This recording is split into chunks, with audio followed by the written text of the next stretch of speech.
Hey, what's up guys? My name is Andrew. Welcome back to my channel.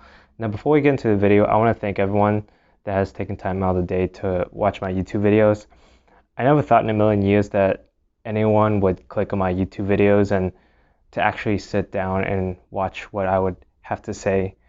But clearly I was wrong, and you guys are the reason why I continue to make my YouTube videos. So my main focus on this YouTube channel, and probably for the future outlook of it, is mostly going to be comprised of three subjects, which is finance, real estate, and investments, and most of which I've learned the foundations from Graham Stephan, whom I discovered around December of 2017, and this is when he had around 75,000 subscribers.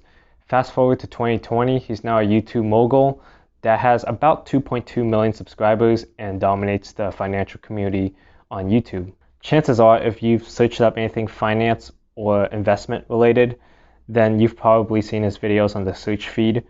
And I was recently featured on one of his videos when I was doing a like button compilation, which I'll be showing in the next clip. By the way, I just want to give a very quick shout out because this is unbelievable. In a previous video, I had jokingly said that if someone were to make a compilation of every single time that I asked people to smash the like button for the YouTube algorithm, I was going to shout it out in a video.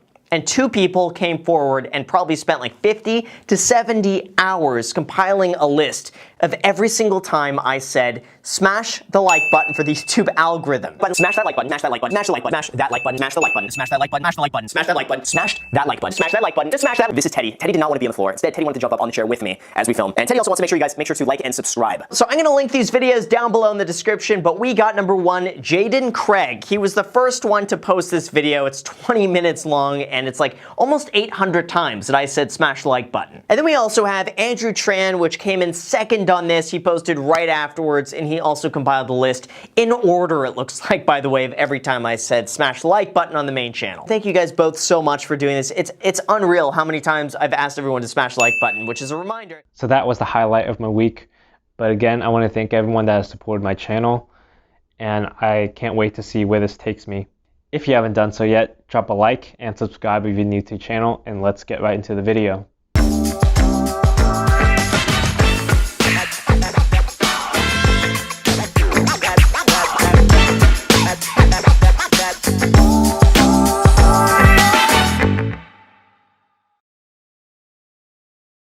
It's that time of year again, the wonderful season of college football, tailgates, and last of all, college student loan debt.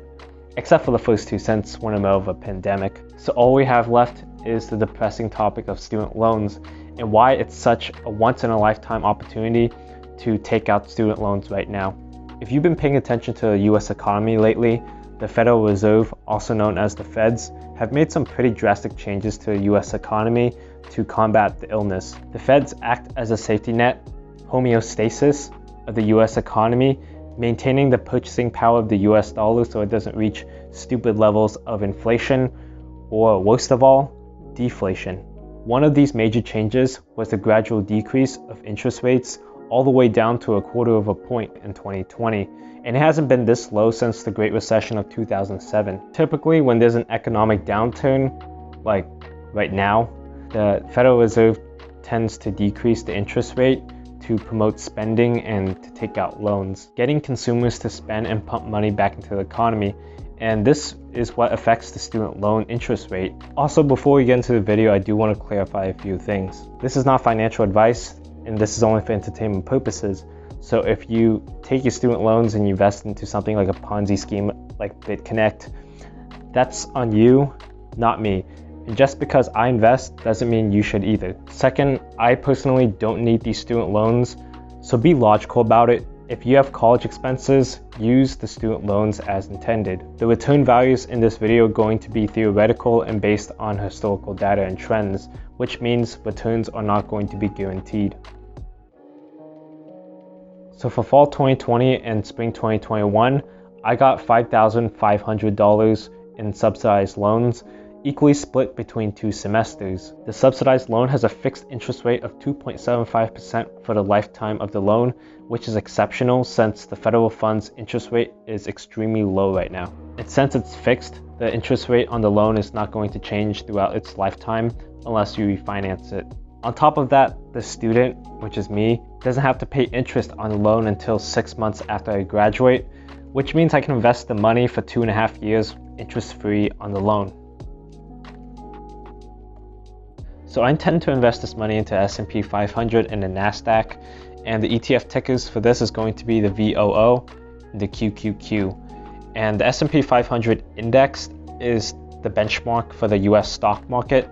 So I'll make the average stock market return, which is 6.95%, and the NASDAQ average historical return is approximately 14.6%, both adjusted for inflation and without dividends reinvested. I'm not too sure about how my portfolio is going to look, and I gotta do that in more detail, but I know it's going to consist of VOO, QQQ, and potentially TQQQ, which is the leveraged NASDAQ ETF. So now I'll be discussing the conservative approach to my investment strategy, which is investing all of my money into the VOO. And for the other side of the spectrum, I'm going to be investing all of my money into the QQQ, which I'm probably not going to do since that's very risky. And again, I'm not too sure about what my portfolio is going to look like, but I know it's going to consist of those two ETFs and probably some bonds and foreign market ETFs. Also, as a note, I'm only going to be discussing the loans that I get from 2020 and 2021 to keep this video simple.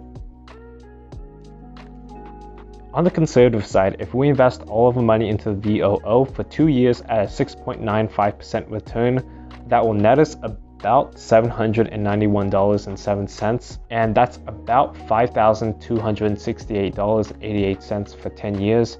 On the aggressive side, if we invest all of that money into the QQQ for 2 years at a 14.55% return, that will net us about $1,716.94, which is about $15,895.07 for 10 years.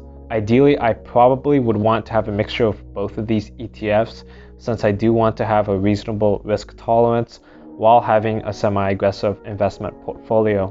The S&P 500 is more diversified than the NASDAQ, since the NASDAQ is comprised of 100 companies and the S&P 500 is 500 companies.